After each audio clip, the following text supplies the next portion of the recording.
কৌশলে উপস্থিত সকল সহকর্মীবৃন্দ, আসসালামু আলাইকুম। আমাদের ইঞ্জিনিয়ার মোমিন সাহেব ঝিনাইদহ থেকে একটি প্রশ্ন করেছেন যে আপনাদের যে মহাসড়কটি আছে এটির বেশ ত্রাহি অবস্থা খুব সম্ভব। আমি দেখিনি, বহু বছর দেশে যাওয়ার সৌভাগ্য আমার হয়নি, তবে এর ভিতরে বিভিন্ন নেতা কর্মী সহ বিভিন্ন মানুষের সাথে যখন কথা হয়েছে, শুধু ঝিনাইদহ মহাসড়ক নয়, খুব সম্ভবত বাংলাদেশের বহু মহাসড়কগুলোরই বেশ ত্রাহি অবস্থা। 2-3 দিন আগে একজন মানুষের সাথে কথা বলছিলাম, উনি ঢাকা থেকে এসেছেন কয়েকদিন আগে। ঢাকা শহরে ওই যে নিউজে যখন দেখি ঢাকা শহরের বিভিন্ন বিষয় নিয়ে আলাপ করছিলাম, তখন বলেন ঢাকা খোদ রাজধানীতেও বিভিন্ন সড়ক ভাঙাচোরা ত্রাহীন অবস্থা। দেখুন, এটি শুধু ঝিনাইদহের বিষয় না, এটি সমগ্র বাংলাদেশের বিষয়, মানুষের চলাচলের বিষয়। আমাদের যে 31 দফা, আমরা বিএনপি সহ সকল গণতান্ত্রিক রাজনৈতিক দলগুলো একত্রিত হয়ে যে 31 দফা আমরা উপস্থাপন করেছি, এখানে একটি কথা লেখা আছে রাষ্ট্র কাঠামো মেরামত। রাষ্ট্র কাঠামো মেরামত প্রথমে লেখা আছে, আপনারা পেয়েছেন প্রত্যেকে এই বইটি। কাজে রাষ্ট্র কাঠামো মেরামত বলতে তার ভিতরে ঝিনাইদহ সহ বাংলাদেশের যতগুলো মহাসড়ক আছে যেগুলো খুব জরুরি, সেগুলোকে নিশ্চয়ই আমরা প্রায়োরিটি বেসিসে সংস্কারের ব্যবস্থা অবশ্যই করা হবে। আমরা সেই সুযোগ পেলে নিশ্চয়ই সেটি থাকবে। ধন্যবাদ।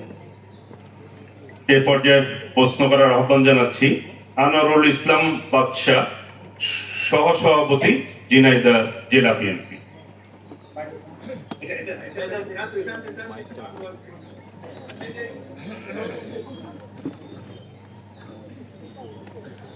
আসসালামু আলাইকুম। ওয়ালাইকুম আসসালাম। আমি আনোয়ারুল ইসলাম বাদশাহ, সহসভাপতি, ঝিনাইদহ জেলা বিএনপি। জি, আমরা ঝিনাইদহ জেলা একটু 1 মিনিট প্লিজ। মঞ্চে যারা আছেন, যারা অনুষ্ঠানটি পরিচালনা করছেন, আপনাদের কাছে অনুরোধ থাকবে, যেমন আমাদের আনোয়ারুল ইসলাম বাদশাহ জেলা কমিটিতে যেহেতু আছেন, ওনার সাথে মাঝে সাঝে আমার কথা বলার সুযোগ হয়েছে বিভিন্ন অনুষ্ঠানে। আমার থানা বা উপজেলা পর্যায় থেকে যে সকল নেতৃবৃন্দ এসেছেন, দয়া করে সেখান থেকে সুযোগ দেবেন প্রশ্ন উত্তরের। ধন্যবাদ। জি, বাদশাহ বলেন। আমি বলতে চাচ্ছি যে ঝিনাইদহ জেলা খাদ্য উৎপত্তি একটি জেলা। এখানে বিশেষ করে ধান, পান, আমাদের খাদ্যশস্য উদ্ভিদ একটি জেলা। এখানে কোনো সরকারই আমাদের এদিকে নজর দেন নাই। বিশেষ করে আমাদের এখানে কৃষকের জন্য কোল্ড স্টোরেজ দরকার। আমাদের জেলাতে সরকারি কোনো কোল্ড স্টোরেজ নাই। তো আপনার কোনো পরিকল্পনা আমাদের সরকারের আছে কিনা আগামীতে আমাদের এই কৃষককে বা আমাদের ঝিনাইদহ জেলাকে এই সরকারিভাবে কোল্ড স্টোরেজ সহ অন্যান্য সুবিধা দেওয়া যায় কিনা? দেখুন, আপনি যেই সমস্যাটার কথা বললেন, বসুন, আপনি যেই সমস্যাটির কথা আপনি বললেন, এই সমস্যাটি শুধু ঝিনাইদহে না, বাংলাদেশের বিভিন্ন জায়গায় বিভিন্ন রকমের ফসল হয়। বিশেষ করে শীতকালে অনেক ফসল, অনেক শাকসবজি যেগুলো হয়, যেগুলো আরো কিছুদিন মানুষ খেতে পারত, কিন্তু কোল্ড স্টোরেজ জাতীয় এরকম কিছু না থাকার কারণে অনেক সময় আমরা দেখেছি, যেমন এখন বোধহয় ফুলকপি বা বাঁধাকপির দাম খুব পড়ে গিয়েছে, এবং বিভিন্ন জায়গায় কৃষকরা দামটা না পাওয়ার কারণে গরু ছাগলকে দিয়ে দিচ্ছে, গোখাদ্য হিসেবে কি ব্যবহার হচ্ছে। কয়েকদিন আগেও বোধহয় বেশ দাম ছিল। এরকম আমরা দেখেছি অন্যান্য প্রোডাক্টের ক্ষেত্রে এরকম ব্যবস্থা হয়ে থাকে। যেটি আমাদের চিন্তা আছে, আমাদের পরিকল্পনা বা চিন্তার মধ্যে আছে, যে এই এরিয়াগুলোকে লোকেট করা এবং সমবায়ের ভিত্তিতে চেষ্টা করা, যে ছোট ছোট, এখন আমি জানি না আপনার ধারণা আছে কিনা, ছোট ছোট কোল্ড স্টোরেজ পাওয়া যায়, কিন্তু যেগুলা মোবাইল কোল্ড স্টোরেজ আপনি বলতে পারেন, বড় কন্টেনার বা বড় ট্রাকে করে যেটাকে উঠিয়ে নিয়ে চলে যাওয়া যায়, এবং বিদ্যুৎ লাগে না, অনেকগুলো আছে মোটামুটি ভাবে সোলার দিয়ে চালানো সম্ভব হয়। তো কোঅপারেটিভের মাধ্যমে হয়তো আমরা এইরকম একটি চিন্তা আছে, যে কোঅপারেটিভের মাধ্যমে আমরা হয়তো এরকম বিভিন্ন জায়গায় যেখানে এই ধরনের ফসল হয়, যে কৃষকরা অন্তত আরো 2-3 সপ্তাহ যাতে এটিকে কোল্ড স্টোরেজে রেখে, যেই সময় এটার উৎপাদন হবে না জমিতে, সেই তারপর থেকে 2-3 সপ্তাহ অন্তত সেটাকে যাতে প্রিজার্ভ করে রাখা যায়, যাতে কৃষক এবং ক্রেতা উভয় যাতে এটার একটা সুবিধা পেতে পারে। এই পরিকল্পনা আমাদের আছে। ধন্যবাদ। যশোর নরায়ণ। ধন্যবাদ মাননীয় চেয়ারম্যান। এখন আমাদের প্রশ্ন করবেন সুলতানুজ্জামান সেলিম, লোহাগাড়া বিএনপির বিপ্লবী সাধারণ সম্পাদক। সুলতানুজ্জামান সেলিম, মাইক নিয়ে যান। সুলতানুজ্জামান সেলিম। মাইক আছে, বসিয়ার মাইক নিয়ে সামনে চলে আসো তাতে। আসছে বাবা, ওকে একটু সময় দাও, একটা মিনিট। বিসমিল্লাহির রহমানির রহিম। প্রিয় নেতা, আসসালামু আলাইকুম। জি, আসসালামু আলাইকুম। প্রিয় নেতা, আপনাকে পেয়ে আজ নারায়ণবাসী গর্বিত এবং আমরা ধন্য। এবং ইতিপূর্বেও এক সময় আমি জেলা বিএনপির সাধারণ সম্পাদক আলহাজ মনিরুল ইসলাম যখন জেলে গিয়েছিল, তখন আমাকে দায়িত্ব দেওয়া হয়েছিল জেলা বিএনপির ভারপ্রাপ্ত হিসাবে। সে সময় আপনি আমার সাথে কথা বলেছিলেন, সে কথা আজও আমি ভুলিনি এবং আজীবনে কোনোদিন ভুলবো না। আজকে আমার প্রশ্ন এই কর্মশালা থেকে, যে কর্মশালা শুরু হয়েছে, এই কর্মশালা সমস্ত জায়গায় হবে, থানায় হবে, ইউনিয়ন হবে, ওয়ার্ড হবে, সমস্ত জায়গায় পৌঁছে দিতে হবে। আর আমার প্রশ্ন হচ্ছে যে বেকারদের যারা স্নাতক ডিগ্রি পাশ করার পরে যারা বেকার থাকবে তাদের জন্য বেকার ভাতার ব্যবস্থা আপনি করবেন মর্মে আমরা যদি সরকার গঠন করতে পারি, সেই অঙ্গীকার করেছেন, 31 দফার মধ্যে এসছে। আমার প্রশ্ন যে সার্বজনীনভাবে যারা বয়স্ক লোক তাদেরকে সার্বজনীনভাবে বয়স্ক ভাতার একটা পেনশন মতো দেওয়া যাবে কিনা, সেই আওতায় আনবেন কিনা, এটা আমার প্রশ্ন। ধন্যবাদ আপনাকে ধন্যবাদ। বসেন আপনি। জি, ধন্যবাদ। জি, আপনার এই বিষয়টা বোধহয় আছে এবং বয়স্ক ভাতাটা এটা অলরেডি চালু আছে। আমাদেরকে হয়তো এটার পরিসরটা বাড়াতে হবে। দেশে এই ব্যবস্থাটি কম বেশি আছে, এটার পরিধিটা আমাদেরকে হয়তো বাড়াতে হবে। অবশ্যই দেশের সামগ্রিক বাজেটের উপরে নির্ভর করবে বিষয়টি। মানুষের জন্যই তো দেশ, এবং আমাদের লক্ষ্য বা উদ্দেশ্য মানুষের পাশে দাঁড়ানো। কাজে আমরা অনেক অপ্রয়োজনীয় খরচ যদি বন্ধ করতে পারি, দুর্নীতির লাগাম যদি আমরা টেনে ধরতে পারি, যে ধরনের দুর্নীতি হয়েছিল গত আমলে, তাহলে অবশ্যই এরকম অনেকগুলো কাজ হাতে নেওয়া সম্ভব হবে। ধন্যবাদ মাননীয় চেয়ারম্যান। এখন প্রশ্ন করবেন ওয়াহিদুজ্জামান নীলু, সাধারণ সম্পাদক, কালিয়া উপজেলা বিএনপি। বসিয়ার মাইকটি দর্শন। বিসমিল্লাহির রহমানির রহিম। আসসালামু আলাইকুম। প্রিয় নেতা, রাষ্ট্র মেরামত ও সংস্কার শীর্ষক আজকের এই কর্মশালায় সম্মানিত সভাপতি উপস্থিত, অন্যান্য নেতৃবৃন্দ উপস্থিত, প্রশ্ন করবেন প্লিজ।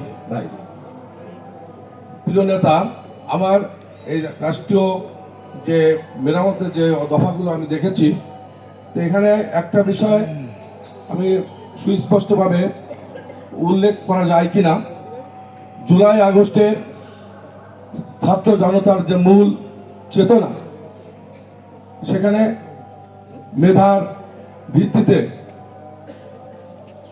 নিয়োগ এবং চাকরিতে যে বয়সের সীমা এটা বৃদ্ধিকরণ, এখানে যদিও মেধার কথা অনেক জায়গায় আছে, কিন্তু আমি এই মূল চেতনা যেহেতু ওই জুলাই আগস্টের, এবং এটা এখন আমাদের এই আন্দোলনটা দেশের সবাই স্মরণ করছে, সে কারণে সুস্পষ্টভাবে আমাদের এই রাষ্ট্রীয় মেরামতের এখানে এই বিষয়টা অন্তর্ভুক্ত করা যায় কিনা, প্রিয়তা, এটা আপনার কাছে আমার প্রশ্ন। পরবর্তী জি, মাননীয় চেয়ারম্যান। হ্যাঁ, আপনি বোধহয় খুব সম্ভব যে কোনো কারণে হোক লক্ষ্য করেননি, এই যে কোটা নিয়ে যে বিষয়টি শুরু হলো, আমরা কিন্তু আমি নিজে 2014 সালে কিন্তু একটি অনুষ্ঠানে যুক্তরাজ্যে, তখন ইউকেতে একটি অনুষ্ঠানে, দলের একটি অনুষ্ঠানে আমি বলেছিলাম যে আমি মনে করি যে কোটা শতকরা 5 ভাগের বেশি হওয়া প্রয়োজন না। 2014 সালে এই কথাটি বলেছিলাম, এবং সর্বোচ্চই মেধাকেই প্রাধান্য দেওয়া উচিত। কত এই স্বৈরাচারী সরকারের আমলে আমরা কি দেখেছি, শুধুমাত্র নিজের লোক হিসাবে বিভিন্ন জায়গায় যাদেরকে দায়িত্ব দেওয়া হয়েছিল, আমরা দেখেছি মেধাকে প্রাধান্য দেওয়া হয়নি। তার ফলে যেটা হয়েছে, সব প্রতিষ্ঠান, রাষ্ট্রের সকল প্রতিষ্ঠান নষ্ট হয়ে গিয়েছিল। কাজেই প্রিয় সহকর্মী, আমাদেরকে যদি প্রকৃতভাবে দেশকে মেরামত করতে হয়, রাষ্ট্র কাঠামোকে মেরামত করতে হয়, সামনে এগিয়ে নিয়ে যেতে হয়, মেধার কোনো বিকল্প নেই, এটাই দিতেই হবে। আপনার এবং আমাদের সকলের সার্ভাইভেলের জন্য, অস্তিত্ব রক্ষার জন্যই যারা মেধাবী তাদেরকে প্রাধান্য দিতে হবে। এর সাথে কম্প্রোমাইজ করলে আমরা নিজেরা ক্ষতিগ্রস্ত হব। ধন্যবাদ মাননীয় চেয়ারম্যান। যশোর, এ পর্যায়ে আমি প্রশ্ন করার জন্য অনুরোধ জানাচ্ছি ডাক্তার মোহাম্মদ ফারুক এহতসাম পরাগ, জি, এই মাইক। ট্যাবের উনি যশোরের আমাদের নেতা, মেডিকেল অ্যাসোসিয়েশনের। আসসালামু আলাইকুম, প্রিয় নেতাকে অভিবাদন। আমরা মুখের সামনে। আমরা গর্ববোধ করছি আপনার উপস্থিতিতে আমাদের কিছু প্রস্তাবনা পেশ করার জন্য। আপনাকে ধন্যবাদ এই ধরনের সুন্দর আয়োজনের জন্য। আমার প্রস্তাবনা, আমাদের যে অর্থনৈতিক সংস্কার সামনের দিনে আমাদেরকে ফেস করতে হবে, সেখানে আমাদের একটি অবহেলিত খাত আছে, পর্যটন খাত। আমরা এখানে যে কর্মশালা আয়োজন হয়েছে, এখানে আমরা পর্যটন খাত সম্পর্কে ওইভাবে আমরা আলোকপাত দেখিনি। আমাদের যেটা প্রস্তাব, আমি চিকিৎসক, একই সাথে আমাদের যেটা আমরা এমন করতে কিনা যে আমাদের মেডিকেল সিটি যদি আমরা একটা গঠন করতে পারি, যেখানে ইন্টারন্যাশনাল স্ট্যান্ডার্ডের হসপিটাল এবং বাইরে থেকে যারা বিভিন্ন ব্র্যান্ডের হসপিটাল আছে, তারা যদি একটি মেডিকেল সিটি ফর্ম করতে পারে, এবং আমাদের পর্যটন খাতের অবহেলিত যে সেক্টর, এগুলোকে যদি আমরা সংস্কার করে এমন ভাবে গঠন করতে পারি যেখানে বাইরে থেকে পর্যটকরা আসবে, একই সাথে তারা হেলথ সেক্টরে সার্ভিস নিবে এবং চেইন পার্ট হিসাবে তারা বিভিন্ন এরিয়াগুলো আমাদের ভিজিট করবে। তাদের সুবিধা হতে পারে, এক, বাইরে থেকে যারা আমাদের পর্যটক আসলো, আমাদের স্বাস্থ্যসেবা এবং পর্যটন খাতে বৈদেশিক আসবে। একইভাবে আমাদের দেশে যে লোকগুলো বিদেশে যেত, যদি দেশে আমাদের তারা সেবা পায়, আমাদের বৈদেশিক মুদ্রাগুলা বাইরের দেশে চলে যাবেন, আমার দেশ থেকে যেতে পারে। প্রশ্ন করেন, এখন প্রশ্ন করেন। এই ব্যাপারে আমাদের দলীয় নেতৃবৃন্দের কোনো আমাদের এই ধরনের প্রস্তাবনা আমলে নেওয়ার সুযোগ আছে কিনা একটু দেখবেন। ধন্যবাদ। ধন্যবাদ। আপনি তো নিজে একজন চিকিৎসক, কোথায় মাইকটা রাখুন? আচ্ছা, চিকিৎসক। আচ্ছা, আপনার এই যে আজকে যে আপনি চিকিৎসক, আপনি মাইকটা হাতে রাখুন। আপনি যে চিকিৎসক হয়েছেন, আপনি আজকে চিকিৎসক হিসেবে যে জায়গায় এসে দাঁড়িয়েছেন, আপনি যখন যেদিন প্রথম মেডিকেলের ক্লাস শুরু করলেন, এই জায়গায় আসতে আপনার কত বছর সময় লেগেছে? বলেন, আপনি বলেন। 16 বছর। 16 বছর সময় আপনার লেগেছে। একজন মানুষ, আপনাকে নিজেকে প্রস্তুত করতে 16 বছর সময় লেগেছে। আপনি যদি 20 কোটি মানুষের স্বাস্থ্য ব্যবস্থাকে সুন্দর করে গড়ে তুলতে চান, তাহলে 15 বছর তো সময় দিতে হবে আপনাকে। আচ্ছা, আপনি যেটা প্রস্তাব রেখেছেন, অবশ্যই সেটা সম্ভব। দুর্ভাগ্যজনক ভাবে আপনি যদি বিগত স্বৈরাচারের সময় ব্যবস্থাগুলো দেখেন, এই যে পলাতক যে স্বৈরাচার, দুর্ভাগ্যজনক ভাবে বলতে হয় যে আমার কাছে মনে হয়েছে বাংলাদেশের স্বাস্থ্য ব্যবস্থাকে ইচ্ছা করে তারা ধ্বংস করেছে, সো দ্যাট পার্শ্ববর্তী কোন একটি দেশকে যাতে তারা সেই সুযোগটা দিতে পারে। দুদিন আগেও একটা নিউজে আমি দেখলাম যে পার্শ্ববর্তী যে দেশটি, তাদের একদম ইমিডিয়েট যে সিটিটি আমাদের পাশে, যশোরের পাশে যে ইমিডিয়েট তাদের সিটিটি, সেখানে অনেক হাসপাতাল বা ক্লিনিক বন্ধ হয়ে গেছে, সেখানকার ডাক্তাররা বেকার হয়ে যাচ্ছে। কেন? বাংলাদেশের রোগীরা যাচ্ছে না। সো আপনার দেখুন, এই যে এই বিশাল সংখ্যক বাংলাদেশি মানুষ যাদেরকে চিকিৎসা দেওয়া হতো না, বঞ্চিত, অর্থাৎ অর্থনৈতিকভাবে যারা সামান্য একটু এফোর্ড করতে পারতো তারা চলে যেতেন ওখানে গিয়ে। স্বাভাবিক, মানুষ তো চিকিৎসা নিতে হবে মানুষকে, ওখানে চলে যেতেন, তারা চিকিৎসা নিতেন। বাংলাদেশের স্বাস্থ্য ব্যবস্থাকে ইচ্ছা করে ধ্বংস করা হয়েছে। শুধু আপনি যেটা বললেন সঠিকই বলেছেন, শুধু যে চিকিৎসা ব্যবস্থা ধ্বংস করা হচ্ছে তা না, এই যে মানুষরা চিকিৎসা নিতে যাচ্ছে, কি হিউজ পরিমাণ আমাদের প্রবাসীরা এবং আমাদের এক্সপোর্ট যারা করেন, তারা যে কষ্ট করে ফরেন কারেন্সি আর্ন করছেন, এর মধ্যে বিরাট একটা অংশ ওখানে চলে যেত, যা আমরা দেশের কাজে ব্যবহার করতে পারতাম। কাজেই আমাদের রাষ্ট্র কাঠামো মেরামতের মধ্যে অবশ্যই অবশ্যই একটি অত্যন্ত গুরুত্বপূর্ণ খাত হচ্ছে স্বাস্থ্য খাত। স্বাস্থ্য খাত, আমরা যদি দেশের মানুষকে সুস্থ রাখতে না পারি, আমরা অবশ্যই একটি শক্তিশালী সবলীতি জাতি আমরা গঠন করতে সক্ষম হব না। কাজে অবশ্যই এটা একটি অত্যন্ত, স্বাস্থ্য খাতটি অবশ্যই একটি গুরুত্বপূর্ণ খাত। আর আপনি পর্যটনের খাতের কথা বলেছেন, স্বাভাবিক, মানুষের ইনকাম বৃদ্ধি করার জন্য, ব্যবসার অবস্থা তৈরি করার জন্য অবশ্যই সেটি আরেকটি গুরুত্বপূর্ণ খাত, সেটিও পর্যায়ক্রমিক ভাবে অবশ্যই প্রায়োরিটির মধ্যে চলে আসবে। ধন্যবাদ। ধন্যবাদ। এই পর্যায়ে আমি প্রশ্ন করার জন্য অনুরোধ জানাচ্ছি সাবিরা নাজমুন মুন্নি, সভাপতি জিকরগাছা উপজেলা বিএনপি। আসসালামু আলাইকুম, মাননীয় ভারপ্রাপ্ত চেয়ারম্যান মহোদয়। আজকের এই অনুষ্ঠান, এখানে এভাবে অনুষ্ঠানটা সাজানোর জন্য আপনাকে ধন্যবাদ জানাচ্ছি। একটি সুন্দর আয়োজন। এটা দলীয় সিদ্ধান্তের বিষয়, সবাই মিলেই করেছেন আপনারা। যাই হোক, এটা কেন্দ্রীয় প্রোগ্রাম ছিল নিশ্চয়ই। অবশ্যই। আমার জানার বিষয়টা হচ্ছে, জুলাই আন্দোলনে যারা শহীদ হয়েছেন বা যারা হতাহত হয়েছেন তাদের একটি তালিকা চলছে কিংবা হবে হয়তো। আমার প্রশ্নটা হচ্ছে, যারা 17 বছর গণতন্ত্রকে পুনরুদ্ধার করার জন্যে রাজপথে লড়াই করেছিল, গণতন্ত্রকে এবং আমাদের দলকে সামনে এগিয়ে নিয়ে যাওয়ার জন্য যাদের অগ্রণী ভূমিকা ছিল, যারা বিগত সরকারের দ্বারা গুম, খুন এবং খুনের শিকার হয়েছে,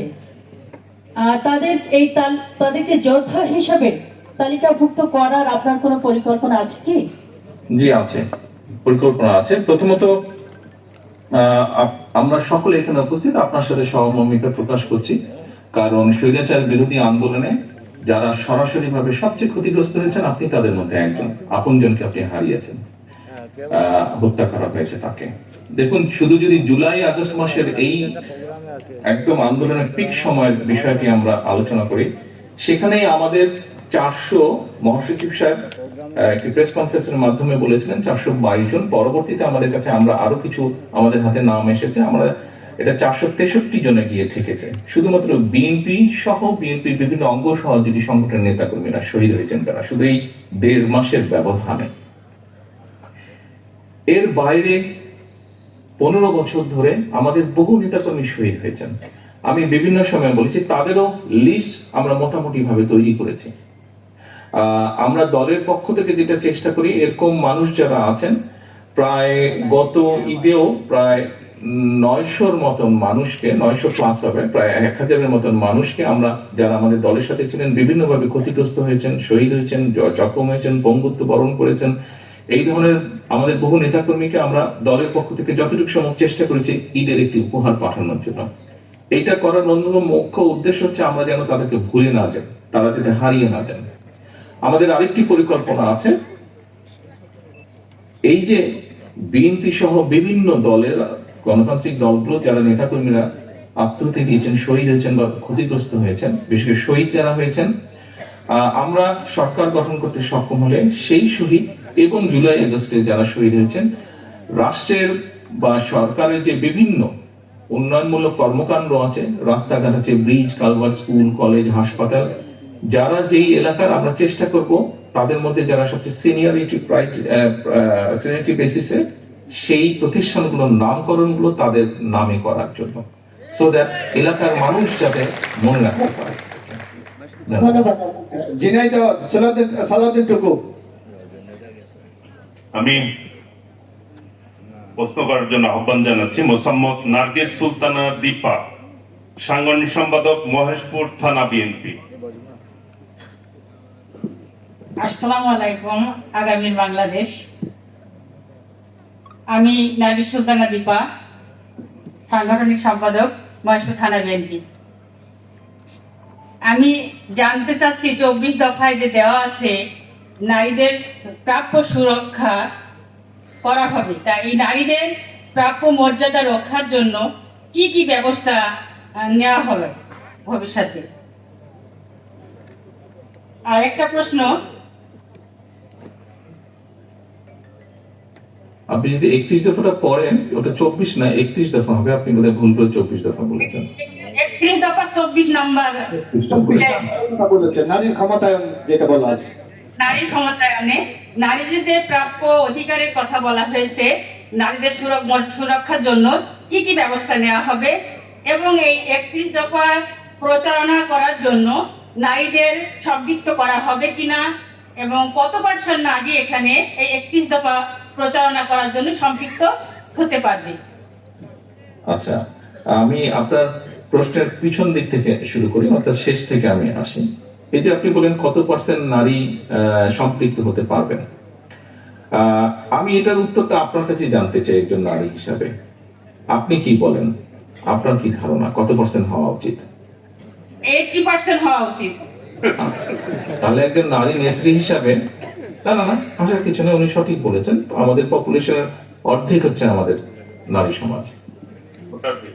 সেক্ষেত্রে তো বোন, আপনাকে অবশ্যই নারীদেরকে, আপনি যেহেতু একজন রাজনৈতিক কর্মী, অ্যাক্টিভিস্ট, সেই হিসাবে আপনাকে তো নারীদেরকে অর্গানাইজ করতে হবে, সেটা কি করা সম্ভব? যদি আমাদের কোনো প্রতিবন্ধকতা না থাকে আমাদের ইউনিটির ভিতরে, তাহলে অবশ্যই করা সম্ভব। আপনাকে ধরে নিতে হবে বিভিন্ন রকম প্রতিবন্ধকতা থাকবে। আমাদের সমাজ ব্যবস্থার কথা যদি চিন্তা করেন, সবকিছু যদি চিন্তা করেন, প্রতিবন্ধকতা হয়তো কিছু থাকতেই পারে, পরিবার, সমাজ সবকিছু চিন্তা করলে। কিন্তু তারপরে তো এগিয়ে আসতে হবে, কারণ আপনার অধিকার নিয়ে আপনাকে ফাইট করতে হবে। অধিকার তো কেউ কাউকে দেয় না। আমরা তখনই সুরক্ষা করতে পারবো আপনি যদি আপনার ভয়েসটা রেজ করেন। আপনার ভয়েসটা আপনাকে রেজ করতে হবে, এবং সেই জন্য অর্গানাইজ করতে হবে, নারীদেরকে অর্গানাইজ করতে হবে, নারীদেরকে সামনে এগিয়ে আসতে হবে।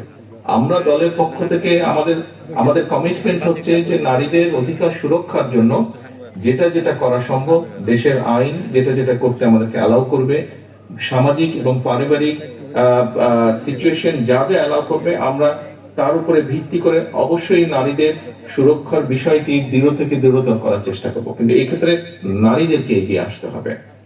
আপনি নিশ্চয়ই দেখেছেন, আপনার নিশ্চয়ই জানা আছে, লাস্ট টাইম যখন, অর্থাৎ গতবার দেশনেত্রী খালেদা জিয়া যখন দেশ পরিচালনা করেছিলেন, তখন কি হয়েছিল আমরা দেখেছি, নারীদের ক্ষেত্রে উনি শিক্ষা ব্যবস্থাটা নারীদের জন্য ফ্রি করেছিলেন। প্রথমবার ছিল বিষয়টি ক্লাস 10 পর্যন্ত, পরের বার উনি করেছেন 12 পর্যন্ত করেছেন উনি। অর্থাৎ আপনাকে যখন আপনার অধিকারকে প্রতিষ্ঠিত করতে হবে, প্রথম বিষয় হচ্ছে আমাদেরকে অবশ্যই এডুকেটেড হতে হবে, এবং সেটাই হচ্ছে প্রথম লক্ষ্য। প্রথম লক্ষ্যটা মোটামুটি ভাবে আমরা অ্যাচিভ করেছি। এখন আমাদেরকে যেটি করতে হবে, আমরা সচেতন শিক্ষা দেওয়ার মাধ্যমে আমরা চেষ্টা করেছি সচেতন করানোর জন্য, এবং এখন আপনাদেরকে এগিয়ে আসতে হবে। আপনারা যত দৃঢ়ভাবে এগিয়ে আসতে পারবেন, আমরা তত সুন্দরভাবে কাজটি সম্পন্ন করতে সক্ষম হব, এবং এটি একটি চলমান প্রক্রিয়া।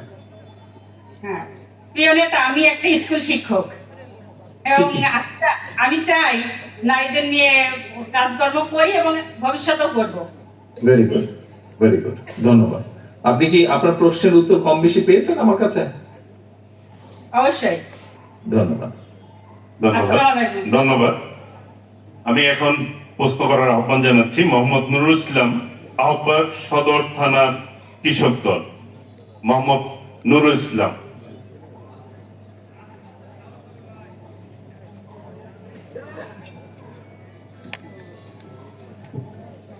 আসসালামু আলাইকুম। জি, ওয়ালাইকুম আসসালাম। আমার প্রশ্ন হচ্ছে যে প্রত্যেকটা কর্পোরেট কোম্পানি তাদের প্রোডাক্ট তৈরি করে মূল্য নির্ধারণ করতে পারে, আর কৃষকের যে পণ্য উৎপাদন করে সেই পণ্যের মূল্য কৃষক কখনো নির্ধারণ করতে পারে না। আমার প্রশ্ন হচ্ছে যে কবে পারবে, কৃষক কখন পারবে এই তার নিজের পণ্য উৎপাদন করে তার নিজের পণ্যের মূল্য নির্ধারণ করতে? আপনার প্রশ্নটা অত্যন্ত গুরুত্বপূর্ণ একটা প্রশ্ন। কবে পারবে এটার এইভাবে সঠিক জবাব আমি আপনাকে দিতে পারবো না। তবে যেটা আমরা রাষ্ট্রের পক্ষ থেকে বা সরকার থেকে যেটা আমরা আমাদের লক্ষ্য আছে, উদ্দেশ্য আছে, কৃষি বিষয়টি এমন একটি বিষয় যেটার সাথে প্রত্যক্ষ বা পরোক্ষভাবে কম বেশি সব মানুষ জড়িত। যারা সরাসরি জড়িত তারা সরাসরি জড়িত, এখানে আমরা যারা কৃষি কাজ করি না হয়তো সরাসরি, আমরাও জড়িত ইনেবে, যেহেতু কৃষি প্রোডাক্ট আমাদেরকে ব্যবহার করতে হচ্ছে। এখন প্রশ্ন হচ্ছে যে কোম্পানিগুলো তারা তাদের হিসাব নিকাশ অনুযায়ী তাদের এক্সপেন্ডিচার, তাদের প্রফিট, তাদের এস্টাবলিশমেন্ট কস্ট সবকিছু হিসাব করে তারা একটি প্রোডাক্টের মূল্য নির্ধারণ করে। ঠিক একইভাবে আপনার কৃষকও একটি পর্যায়ে, কৃষক একদম যে করে না তা না, একদম যে পারে না তা না, কারণ তার সবকিছু সে কতটুকু ইনভেস্ট করেছে, কি কি খরচ হয়েছে, তার এগুলা হিসাব করে সে একটি দাম নির্ধারণ করে। বিভিন্ন কারণে হয়তো সেই দামটা সবসময় সে ধরে রাখতে পারে না। এখানে যেটা করা যেতে পারে সেটা হচ্ছে আপনার কৃষককে সচেতন করার মাধ্যমে, এবং একই সাথে যারা কোম্পানিগুলো আছে, বড় কোম্পানিগুলো আছে, অথবা যারা এই কৃষি দ্রব্যগুলো কিনে নিয়ে আবার বাজারজাত করছেন, তাদের সকলের সাথে পরামর্শের ভিত্তিতে যে মিনিমাম ন্যায্য মূল্য দেওয়া কৃষিকে, এটা কাউন্সিলিং এর মাধ্যমে হয়তো করার একটি উপায় আছে, পসিবিলিটি, এভাবে করা সম্ভব। আমরা যদি সরকারের থেকে যদি সেরকম একটা ব্যবস্থা গড়ে তোলা সম্ভব হয় যে এই সিজনে বাঁধাকপি বা টমেটো এভারেজ উৎপাদন খরচ এটা কৃষকের মিনিমাম এটা লাভ থাকতে হবে, লাভ রেখে যারা এইগুলা কৃষকের কাছ থেকে সরাসরি ক্রয় করবে তাদেরকে মিনিমাম এই মূল্য দিতে হবে। এটা যদি একটা কন্টিনিউয়াস মনিটরিং উপরে রাখা যায়, যেটি সম্পর্কে সাধারণ মানুষের সচেতনতা থাকবে, যেটি ধারণা থাকবে, যেটি সম্পর্কে কৃষকের ধারণা থাকবে, একই সাথে যারা কৃষি পণ্যটা কৃষকের কাছ থেকে ক্রয় করবেন তাদেরও সেই ধারণা থাকবে। একটি চেক অ্যান্ড ব্যালেন্সের মধ্যে রাখলে এই জিনিসটাকে ধীরে ধীরে হয়তো গড়ে তোলা সম্ভব হবে। ইসলাম সাহেব, আপনি আপনার উত্তর কি মনে হয় পেয়েছেন মোটামুটি? জি, মোটামুটি পেয়েছি। ধন্যবাদ। ধন্যবাদ। নারায়ণ নড়াইল জেলা। ধন্যবাদ। এখন প্রশ্ন রাখবেন খায়রুল ইসলাম, জাতীয়তাবাদী দলের একজন সদস্য, একজন দৃষ্টি প্রতিবন্ধী। আসসালামু আলাইকুম ওয়া রাহমাতুল্লাহ। জি, ওয়ালাইকুম আসসালাম। আগামী দিনের রাষ্ট্রনায়ক জনাব তারেক রহমান, মহান আল্লাহ তাআলার কাছে লাখো কোটি শুকরিয়া জানাই। বহুদিনের ইচ্ছা আজ আমার পূর্ণ হচ্ছে। প্রিয় নেতা জনাব তারেক রহমান, গণতন্ত্রের মা দেশনেত্রী বেগম খালেদা জিয়া যখন কারাগারে বন্দী ছিল, আমি আন্দোলন সংগ্রামে থেকেছি। আমি দেশনেত্রী বেগম খালেদা জিয়ার জন্য রোজাও রেখেছি। প্রিয় নেতা জনাব তারেক রহমান, এই পৃথিবীতে আমার মা বাবা সবাই চলে গিয়েছে, আমি আপনাকে মনে প্রাণে ভালোবাসি। আজকে আপনার সাথে একটু কথা বলার জন্য অনেক চেষ্টা করেছি, আর মহান আল্লাহ তাআলার কাছে আমি অনেক দোয়া করেছি। প্রিয় নেতা জনাব তারেক রহমান, আপনি আমাদের প্রতিবন্ধীদের জন্য একটি ব্যবস্থা করবেন, এটি আমি আশা করি। প্রিয় নেতা তারেক রহমান, আমি সরকারি জায়গায় থাকি, আমার নিজের একটা ঘরও কিন্তু নাই। প্রিয় নেতা জনাব তারেক রহমান, দেশনেত্রী বেগম খালেদা জিয়ার জন্য প্রয়োজনে রাজপথে আমি খায়রুল ইসলাম জীবন দিতে প্রস্তুত আছি, এবং আমরা নড়াইল জেলা বিএনপি বিশ্বাস জাহাঙ্গীর আলম আলহাজ মনিরুল ইসলাম মনিরুলের নেতৃত্বে আমরা ঐক্যবদ্ধ আছি। এই লড়াইয়ে আমরা কোনো চাঁদাবাদী লোককে আমরা কেউ দেখতে চাই না। আপনার প্রশ্নটা করেন ভাই সুন্দরভাবে। হ্যাঁ, আমি প্রশ্ন করতে চাই, প্রিয় নেতা প্রিয় ভাই জনাব তারেক রহমান, আপনি আমাদের প্রতিবন্ধীদের জন্য 31 দফার ভিতরে কি রাখতেছেন, এটি আমার প্রশ্ন। আসসালামু আলাইকুম ভাই। ধন্যবাদ বস। ধন্যবাদ। মাননীয় চেয়ারম্যান, যে প্রশ্নটি আমরা এখন পেয়েছি এটি আসলে মানবিকভাবে একটি অত্যন্ত গুরুত্বপূর্ণ প্রশ্ন। বাংলাদেশে প্রায় 1 কোটির কাছাকাছি মানুষ আছেন যারা বিভিন্নভাবে প্রতিবন্ধকতার শিকার, এবং অত্যন্ত দুঃখজনক হলেও কথাটি সত্য যে পরিবারে যদি কোনো এরকম সদস্য থাকে, আমাদের একটি টেন্ডেন্সি আছে, কারণ আমরা সেভাবে কাঠামোই গড়ে তুলতে সক্ষম হইনি, একটি টেন্ডেন্সি আছে সেই মানুষটিকে ঘরের ভিতরে রেখে দেওয়া। কিন্তু সেও একজন মানুষ, তারও বাইরে যেতে ইচ্ছা করে, তারও মানুষের সাথে কথা বলতে ইচ্ছা করে, তারও নীল আকাশ দেখতে ইচ্ছা করে, বৃষ্টি দেখতে ইচ্ছা করে তার, কিন্তু শারীরিক প্রতিবন্ধকতার কারণে তারও বাসে করে, ট্রেনে করে, গাড়িতে করে হয়তো ঘুরতে ইচ্ছা করে অবশ্যই, কিন্তু করতে পারেন না সেই মানুষটি। মাসখানেক আগে ঢাকার টুকু আবহাওয়া অফিসটা যে কোন এলাকাটা জানি, আগারগাঁওতে একটি প্রতিবন্ধী মানুষ যারা, তাদের একটি প্রতিষ্ঠান আছে আগারগাঁওতে। আমরা সেখানে বসেছিলাম, প্রায় 150 প্রতিবন্ধী মানুষ বাংলাদেশের বিভিন্ন জায়গা থেকে তারা এসেছিলেন। তারা তাদের কথাগুলো বলেছেন, তাদের কষ্টের কথাগুলো বলেছেন। আমি তাদের সাথে ছিলাম, প্রায় ঘন্টা 3 আমি তাদের সাথে ছিলাম, এবং সেখান থেকে আমরা সিদ্ধান্ত নিয়েছি, সেই আলোচনাটি হওয়ার পরে আমরা সিদ্ধান্ত নিয়েছি যে এই বিষয়টি অন্যতম একটি প্রায়োরিটি বিষয় হিসেবে আমরা বিবেচনা করব। এই যে প্রায় 1 কোটি মানুষ আছে, যে এই মানুষগুলোর জন্য কিভাবে তাদেরকে মিনিমাম একটি কমফোর্ট দেওয়া যায়, কিভাবে তাদেরকে মিনিমাম স্বাস্থ্য সেবা দেওয়া যায় প্রতিবন্ধী মানুষদেরকে, সেই বিষয়টি আমরা আমাদের পরিকল্পনার মধ্যে গ্রহণ করেছি। কতটুকু আমরা পারবো জানি না, আমরা অবশ্যই কাজটি শুরু করব। আমরা সুযোগ পেলে অবশ্যই এই মানুষগুলোকে আমরা অ্যাড্রেস করব। এটি আমাদের একটি ভেরি স্ট্রং কমিটমেন্ট। ধন্যবাদ। ধন্যবাদ মাননীয় চেয়ারম্যান। প্রশ্ন রাখবেন পাপ্পু, আহ্বায়ক, কালিয়া উপজেলা ছাত্রদল।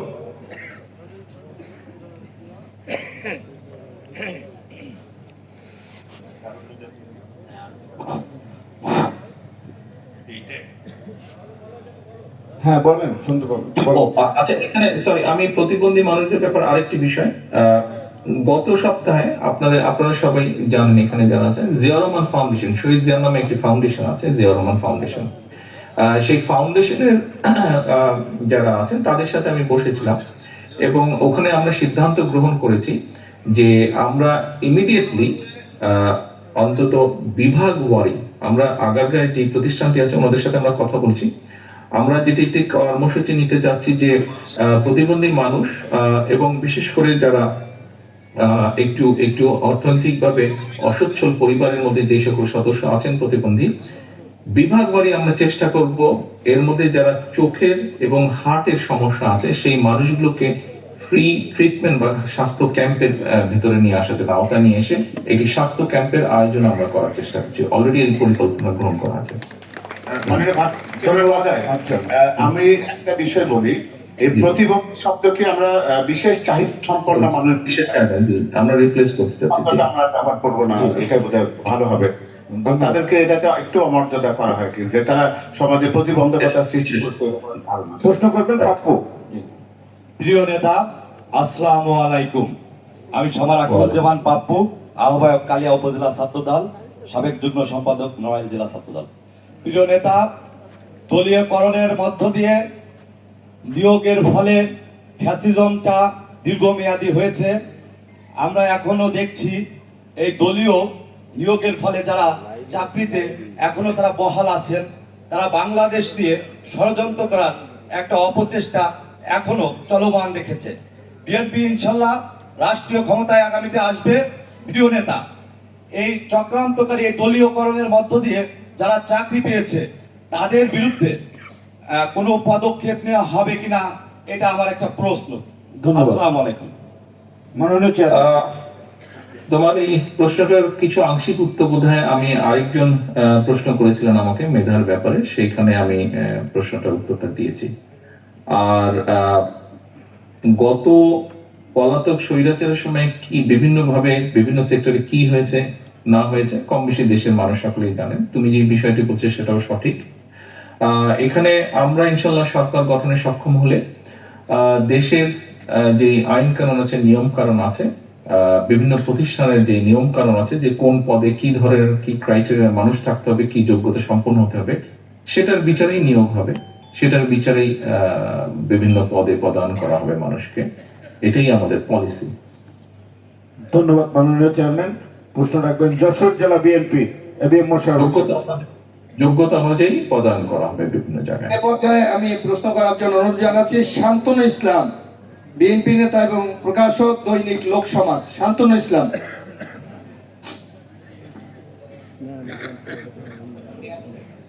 আপনি করবেন তো সেটা, ওই যে ব্যান্ডউইচ সম্পর্কে আপনার প্রশ্নটা। আসসালামু আলাইকুম। ওয়ালাইকুম আসসালাম। প্রিয় নেতা, আমরা দেখেছি যে 31 দফার মধ্যে একটি আমাদের আইটি সেক্টর নিয়ে একটি বিরাট পরিকল্পনা রয়েছে। তো আমার জানা মতে বাংলাদেশের সমস্ত ব্যাংক এবং এমনকি স্টক এক্সচেঞ্জ সহ সমস্ত সরকারি প্রতিষ্ঠানগুলা যেসব সফটওয়্যার ব্যবহার করে সেগুলো হয় ভারতীয়, না হলে বিদেশ থেকে আমদানি করা।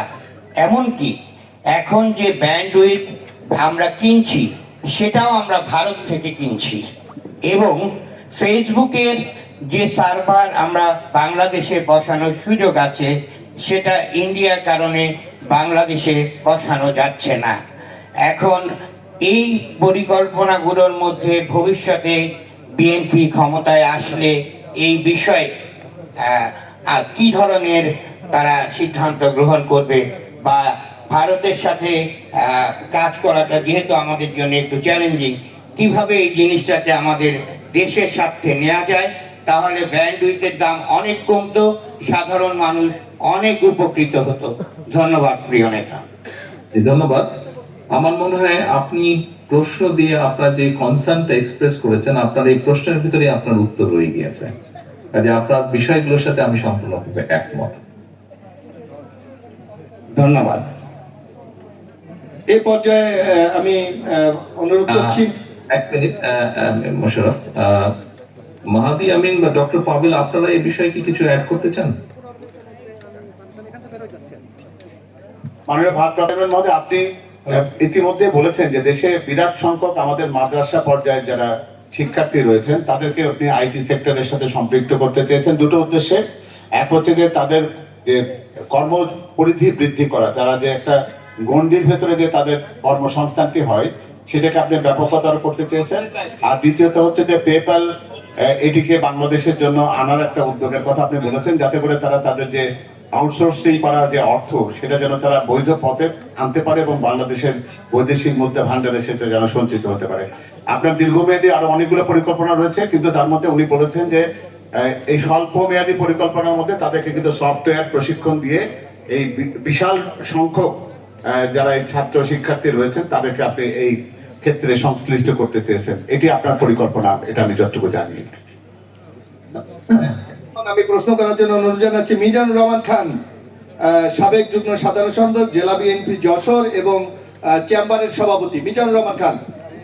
আসসালামু আলাইকুম চেয়ারম্যান, আসসালামু আলাইকুম। আমি 15 দফার মধ্যে আমাদের 15 নম্বর আত্মনির্ভরশীল জাতীয় অর্থনীতি গড়ে তোলার এবং অর্থনৈতিক সংস্কার কমিশনের বিষয়ে একটি প্রশ্ন করতে চাই। আমরা দেখেছি 5 তারিখের আগে আমাদের এই পতিত সরকার যখন ব্যাংকগুলো তাদের নিজেদের লোক দিয়ে লুট তরাজ করে শূন্য করে দিছে, সেই সময় 71 টেলিভিশনে জাতিকে উদ্দেশ্য করে একটা জানার জন্য সংবাদ পরিবেশন করেছিল। সেটা হচ্ছে ব্যাংকে পাবলিকের আমানত সুরক্ষার জন্য টাকা রাখা হয়। কোন ব্যাংক দেউলিয়া হয়ে গেলে যিনি 10 কোটি টাকা রেখেছেন তিনি 1 লাখ টাকা পাবেন, এবং যিনি তার সঞ্চিত সম্পত্তি রেখেছেন 1 লাখ টাকা, তিনিও 1 লাখ টাকা পাবেন। ফলে এই সংবাদটি জানার পরে সাধারণ মানুষ এবং যারা পেনশনভোগী এবং যারা বিশেষ করে আমানত রাখতে চায় ব্যাংকের দিক থেকে মুখ ফিরিয়ে নিয়েছে। এখনো এই বিষয়টি কিন্তু বলবৎ রয়েছে। ব্যাংকের প্রতি সাধারণ মানুষের আস্থা কমে গেছে, কারণ বাংলাদেশে এখনো ব্যাংক দেউলিয়া হয়ে গেলে আইনের কোনো নির্দিষ্ট কোনো সুরক্ষার আইন কেন করা হয় নাই। আমাদের দল রাষ্ট্রীয় ক্ষমতায় গেলে সাধারণ জনগণের আমানতের সুরক্ষার ব্যাপারে এই ব্যাপারে কোনো পরিকল্পনা আছে কি? ধন্যবাদ আপনাকে। ধন্যবাদ। আপনি যে প্রশ্নটা করেছেন যে মানুষের আস্থা নষ্ট হয়ে গেছিল ব্যাংকগুলোর উপরে, কেন হয়েছিল এক কথায় যদি আমরা বলি, আমরা সমগ্র দেশের মানুষ আমরা লক্ষ্য করেছি, আমরা দেখেছি, আমাদের সামনে প্রমাণ আছে যে পলাতক স্বৈরাচারের নির্দিষ্ট কিছু সংখ্যক ব্যক্তি কিভাবে ব্যাংকগুলো থেকে লুটতরাজ করেছে, ঋণের নামে হোক বা যেভাবেই হোক, কিভাবে জনগণের টাকাগুলো সরিয়ে নিয়ে গেছে। তো এটা তো একটা অর্থনৈতিক প্রতিষ্ঠান, অর্থনৈতিক প্রতিষ্ঠানের উপরে আস্থা থাকতে হবে এবং স্বাভাবিকভাবেই যখন স্বৈরাচার পালিয়ে গিয়েছে, এখন তো ইন্টারিম গভর্নমেন্ট আছে, তারা তাদের পলিসির মাধ্যমে যদি আস্থা ফিরিয়ে আনতে সক্ষম হন ব্যাংকগুলোর, জনগণের আস্থা ব্যাংকগুলোর প্রতি, তাহলে ভালো। আর তা না হলে অর্থনীতির কতগুলো স্বাভাবিক গতি প্রবাহ আছে, কতগুলি স্বাভাবিক নিয়ম কারণ আছে, আমাদেরকে যে কোনো মূল্যে সেইগুলোকে প্রতিষ্ঠিত করতে হবে, সেই নিয়ম কারণগুলোকে, সেই অর্থনীতির স্বাভাবিক গতি প্রবাহকে। যদি আমরা সেটা করতে সক্ষম হই, আমি দৃঢ়ভাবে বিশ্বাস করি যে পর্যায়ক্রমিক ভাবে ধীরে ধীরে, আস্থা কিন্তু একদিনে গড়ে ওঠে না, আস্থা নষ্ট হয়ে যায় এক মুহূর্তে, কিন্তু আস্থা গড়ে তুলতে সময় লাগে। ব্যাংকগুলো, সরকার যদি স্ট্রিক্ট থাকে, ব্যাংকগুলোর অর্থনৈতিক লেনদেন সবকিছুর ব্যাপারে সরকার যদি স্ট্রিক্ট থাকতে পারে, আমি দৃঢ়ভাবে বিশ্বাস করি যে সেই আস্থা ধীরে ধীরে আবার ফিরে আসবে। এবং আমাদের পরিকল্পনা, আমাদের ইচ্ছা হচ্ছে সেটি যে আমরা ব্যাংকগুলোর যে নিয়ম, অর্থনৈতিক যে নিয়ম কারণ, সেগুলোকে সঠিকভাবে ফলো করা, যাতে করে অর্থনৈতিক যে মিসম্যানেজমেন্ট, এই বিষয়টাকে যে বিশৃঙ্খলা, এটি যাতে ঠিক করে আনা সম্ভব হয়।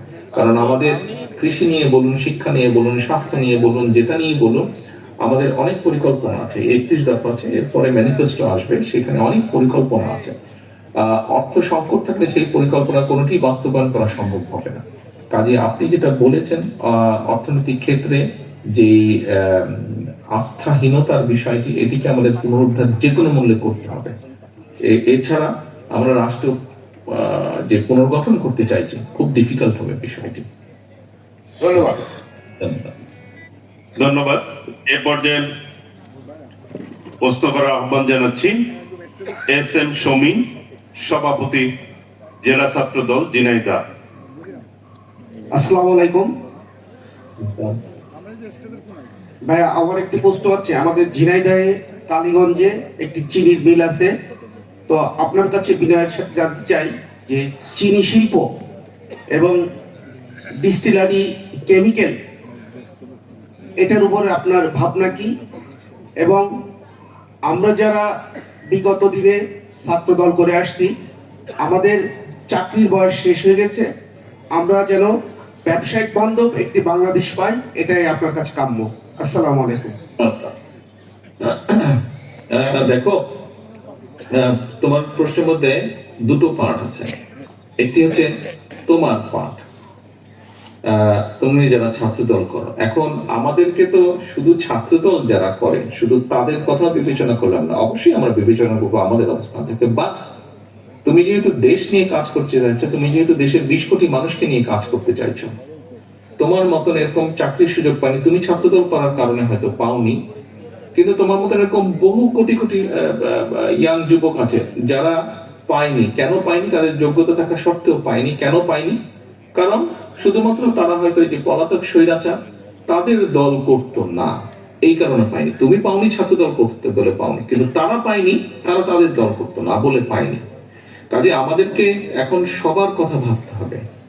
তোমার কাছে খারাপ লাগতে পারে, কষ্ট লাগতে পারে যে হ্যাঁ, ছাত্র দলের ছেলেপেলেরা চাকরি পেল না, আমরা কষ্ট করলাম, কেমন কথা বলো তারেক ভাই। কিন্তু বাস্তবতা হচ্ছে আমাদেরকে কথা সবার ভাবতে হবে। তোমার কথা যেরকম আমাদেরকে ভাবতে হবে, ওদের ওই মানুষগুলোর কথা, ওই ছেলেদের কথা আমাদের ভাবতে হবে। এবং অবশ্যই সবার কথা ভেবেই আমাদেরকে পলিসি নিতে হবে, এবং তারপরেই যোগ্যতার ভিত্তিতে এগিয়ে যাবে তোমরা।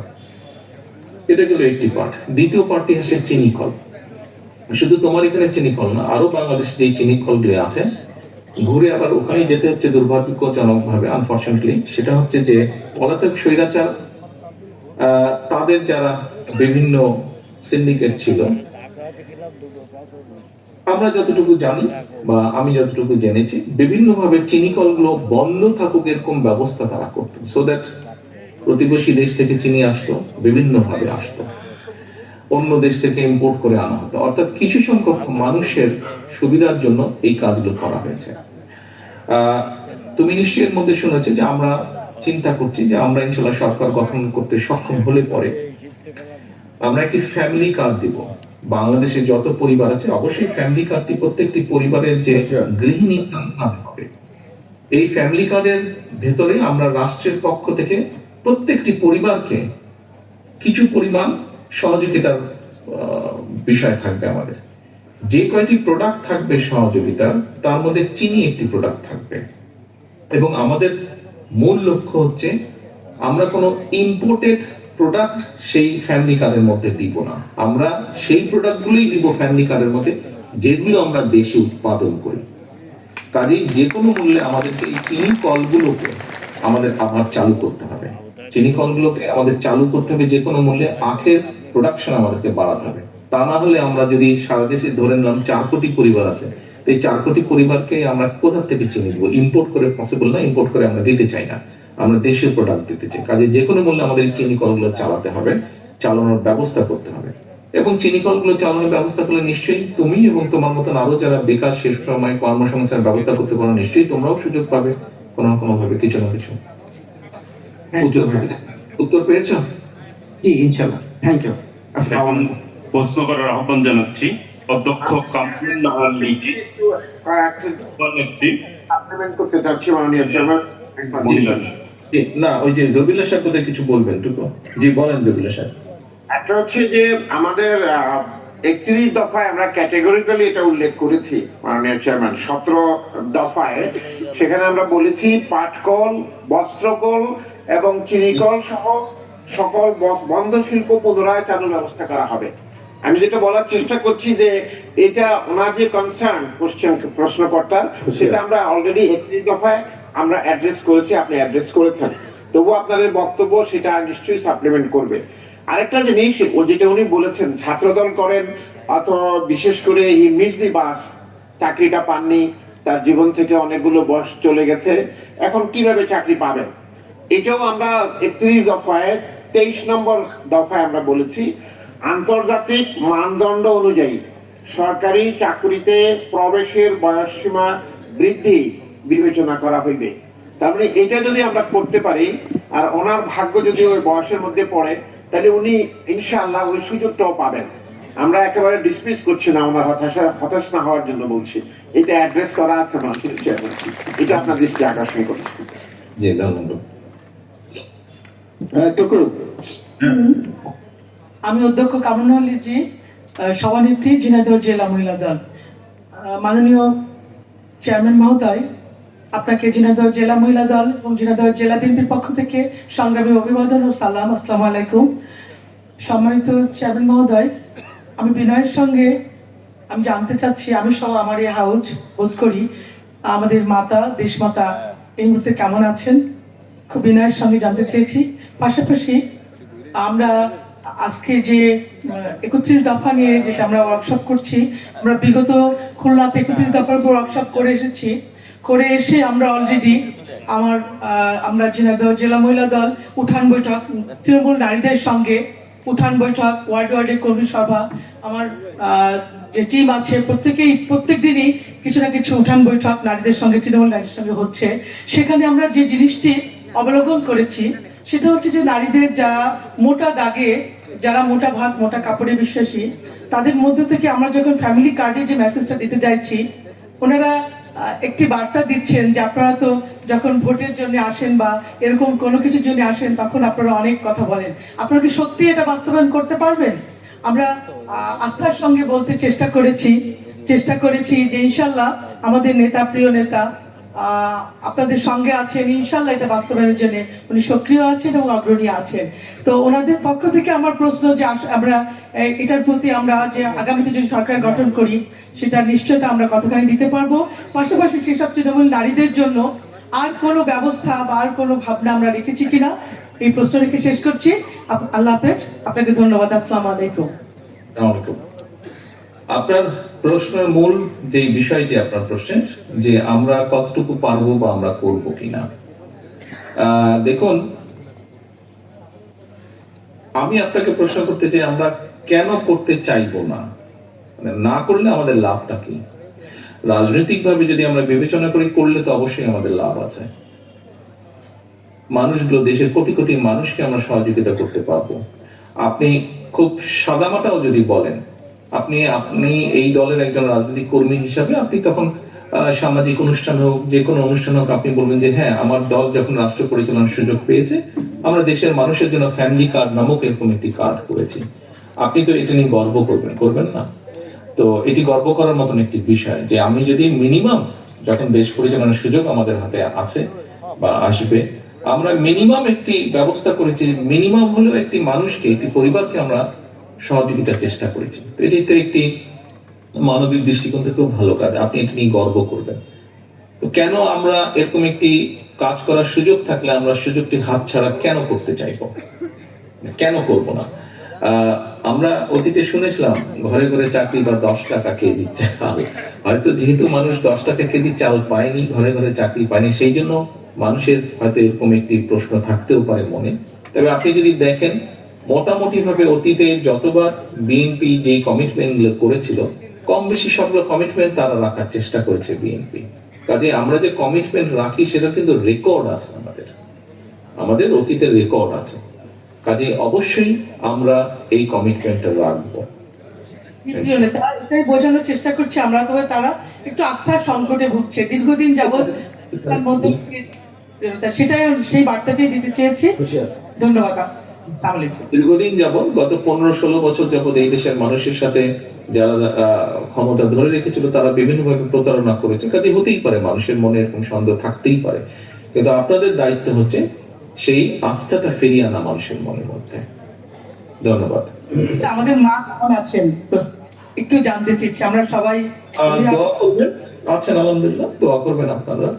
সকলকে যে আপনারা যাদের সাথে কথা বলেন, কাজ করতে চান, এলাকার মানুষের কাছে যান, তাদেরকে অনুরোধ করবেন দোয়া করার জন্য ওনার জন্য। অবশ্যই আমরা চাই প্রোগ্রামে গেলে ইনশাআল্লাহ জনতা দোয়া রাখবেন। আসসালামু আলাইকুম। নড়াইল প্রশ্ন করবেন রাশিদা পারভিন, কালিয়া পৌর মহিলা দল। আসসালামু আলাইকুম, আমি পারভিন ইসলাম, ভারপ্রাপ্ত কালেক্টর চেয়ারম্যান কাছে আমার একটা অনুরোধ। আপনি যে কথা বলেন যে একটা ফ্যামিলি কার্ড দেবেন, ঘরে ঘরে একটা ফ্যামিলি কার্ড দেবেন, কি কার্ড? Family card.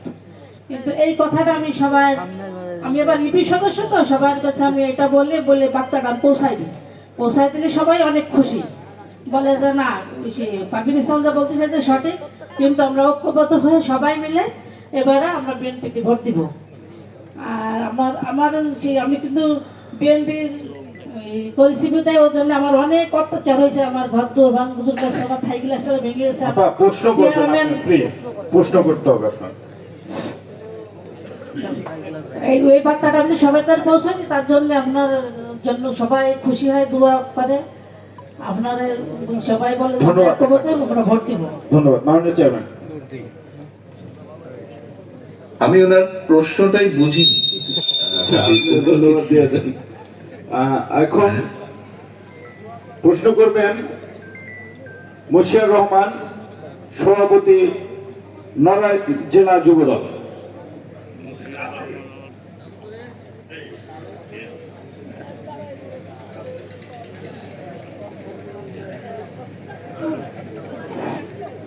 প্রিয় নেতা, আসসালামু আলাইকুম। ওয়ালাইকুম আসসালাম। প্রিয় নেতা, যে কথা শোনাও তুমি চোখের ভাষায়, আমার সে কথাগুলি গান হয়ে যায়।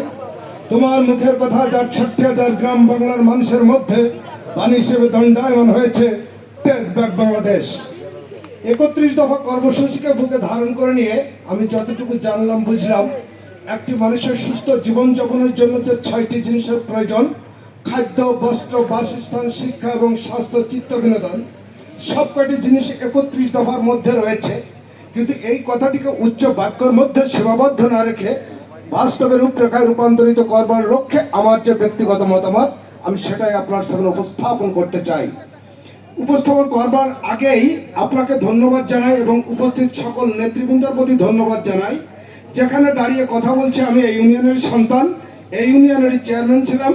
বিগত দিনের সকল আন্দোলন সংগ্রাম এই ইউনিয়নেই হয়েছে, এই ইউনিয়নের লোকজনই তার নিরাপত্তা দিয়েছে। জেলা বিএনপি সকলের কাছে ধন্যবাদ জানাই যে সেই ইউনিয়নে আজকের এই প্রোগ্রামটা হচ্ছে। আপনাকে স্যালুট জানাই প্রিয় নেতা। যে প্রশ্নটা আমি করতেছিলাম সেটা হচ্ছে, আমাদের এই ৩১ দফা কর্মসূচিকে বাস্তবায়ন করবার লক্ষ্যে আমাদের একেবারে গ্রামগঞ্জে ওয়ার্ড ওয়ারি একটা ইউনিয়নে ৯টি ওয়ার্ড থাকে, এক একটি করে ভাগ করে ৩টি ওয়ার্ডে বিভাজন করে আইপিএম প্রশিক্ষণের মাধ্যমে কৃষকদের একটি জায়গায় সমন্বয় করে সেখানে কৃষক দলের মাধ্যমে এবং আমাদের বিএনপি অঙ্গ সহযোগী সংগঠনের মাধ্যমে আমাদের ওইখানে আগে নাম ছিল ব্লক সুপারভাইজার, এখন নাম হয়েছে উপসহকারী। কখন প্রশ্ন করতে হবে? আমি বলছি বারবার, প্রশ্ন করেন আপনি। আমি তো এটা আমার মতামত দিচ্ছি, আমি তো প্রশ্ন করছি, এটা প্রশ্নের মধ্যেই পড়ে মনে হয়। আপনি বক্তব্য দিচ্ছেন, আপনি প্রশ্ন করবেন। আচ্ছা ওকে করতে দেন, তাতে সময় বাঁচবে।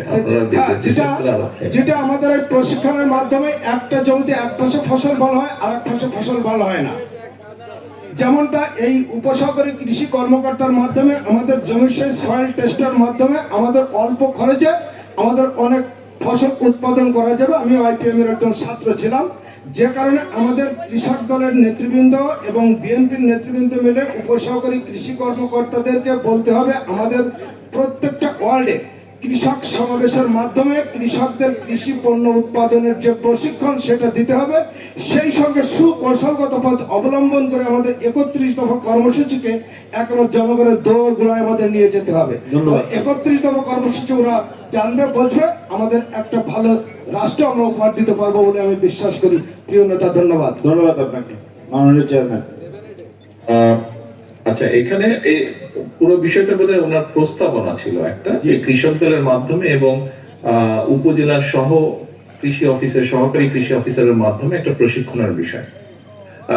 আমি যতটুকু জানি, জেলা কৃষি অফিসার বা সহকারী কৃষি অফিসার যারা আছে সরকারের পক্ষ থেকে কৃষি সংক্রান্ত বিষয়, বিভিন্ন বীজের সংক্রান্ত বিষয়, বিভিন্ন ফার্টিলাইজারের ব্যবহার, বিভিন্ন কীটনাশকের ব্যবহার, এই সংক্রান্ত বিষয়গুলো যখন সরকারের পক্ষ থেকে কোনো গাইডলাইন দেওয়া হয়, ইনস্ট্রাকশন দেওয়া হয়, সেগুলো ওনারা নিয়ে যান এবং কৃষকদের কাছে ওনারা তুলে ধরেন বিষয়গুলো। খুব সম্ভব বোধহয় এক একটা ইউনিয়নে 3 জন করে বোধহয় সহকারী কৃষি অফিসার আছে। একজন উপজেলা কৃষি অফিসার, তার আন্ডারে 3 জন করে বোধহয় ইউনিয়ন ওয়াইজ বোধহয় 3 জন করে সহকারী কৃষি অফিসার আছে। কারণ এখন ব্লক সুপারভাইজার বলে না, এখন তাদেরকে বলে সহকারী কৃষি অফিসার, আগে বলতো ব্লক সুপারভাইজার। তো এখন এই কাজগুলো সাধারণত কম বেশি ওনারা করে থাকেন, কোনো বীজের ভালো মন্দ এই বিষয়গুলো ওনারা করে থাকেন। আপনি যেটা বলেছেন এটা এটা এটা ঠিক কৃষক দল দিয়ে করা হয়তো সম্ভব হবে না, বিকজ এটার জন্য বড় একটা ইনফ্রাস্ট্রাকচার লাগে, এটার জন্য আপনার রিসার্চ লাগে, এবং সেই রিসার্চের রেজাল্টটা আপনি একটা ইনফ্রাস্ট্রাকচারের মাধ্যমে আপনাকে কৃষকের কাছে নিয়ে যেতে হবে। সেটা কৃষি ডিপার্টমেন্টের আছে, সারা দেশে যে সহকারী কৃষি অফিসার বা উপজেলা কৃষি অফিসার, তাদের মাধ্যমে আমাদেরকে এটা করতে হবে। কাজে এইটা রাষ্ট্রের কাজ বা সরকারের কাজ, এটা ঠিক কৃষক দল করতে পারবে না। এটি গেল 1 নম্বর। এখানে দ্বিতীয় আরেকটি বিষয় আছে যে আপনি বলছেন যে এক জায়গায় এক জমিতে একটা ফসল হচ্ছে, পাশের জমিতে ফসল হচ্ছে না। হ্যাঁ, এটা সমস্যাটা কিছু কিছু আছে।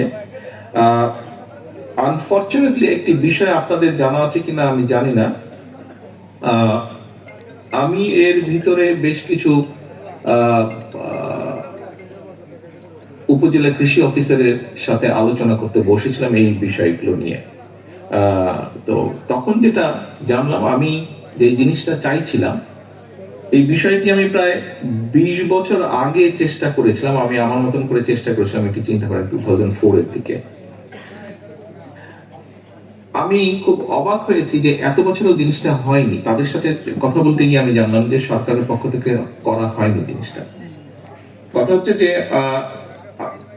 সরকারের হিসাব অনুযায়ী বিভিন্ন ক্যাটাগরির কৃষক আছে, ক্ষুদ্র, প্রান্তিক, মাঝারি, এই ধরনের কৃষক আছে, 3-4 ক্যাটাগরির কৃষক আছে। তো এই কৃষকদের কোনো ডাটাবেজ নাই আজ পর্যন্ত। সরকারের কাছে এই কৃষকদের কোনো ডাটাবেজ নেই, অর্থাৎ একজন কৃষক তার কতটুকু জমি আছে, সে কি কোন সিজনে কোন ফসল করছে, কি পরিমাণ ফসল করছে। আপনার যদি নড়াইল জেলা ধরেন, নড়াইল জেলাতে ধরেন ম্যাক্সিমাম 10 বিঘার ভিতরে যাদের জমি আছে, এই ধরনের কতজন কৃষক আছে কম বেশি, অথবা কে কোন ফসল করছে, কোন এলাকায় করছে, এরকম কোনো ডাটাবেজ নেই। তো আপনি যেটা বলেছেন যে এক জমিতে হচ্ছে আরেক জমিতে হচ্ছে না, আগে আমাদেরকে এই ডাটাবেজটা তৈরি করতে হবে। এটা করা সম্ভব, কিছুটা সময় লাগবে, বাট করা সম্ভব। এই ডাটাবেসটা তৈরি করলে তখন আমরা তাদেরকে ওই নলেজটা আমরা দিতে পারবো। আমাদের কাছে যখন এই ডাটাবেসটা চলে আসবে, আমরা যখন জানবো যে কোন জমিতে কি হচ্ছে এবং কোন জমিতে কি হচ্ছে না, তখন আপনি যেটা চাচ্ছেন সেটা করা সম্ভব, which is very much possible, হয়তো একটু সময় লাগবে। এবং সেটা নিয়ে আমরা কাজ শুরু করেছি। ইনশাল্লাহ সরকার গঠনে সক্ষম হলে সেইটা আরো ভালোভাবে হয়তো আমরা করতে পারবো ইনশাল্লাহ। ধন্যবাদ মাননীয় চেয়ারম্যান। যশোর জেলা এরপর প্রশ্ন করার জন্য অনুরোধ আছে আমিনুর রহমান মধু, সহসভাপতি, যশোর জেলা যুবদল। আমিনুর রহমান মধু।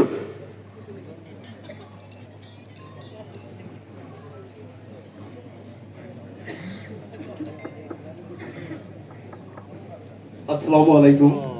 মাননীয় চেয়ারম্যান স্যার, যশোর জেলার পক্ষ থেকে আপনাকে শুভেচ্ছা অভিনন্দন জানাচ্ছি।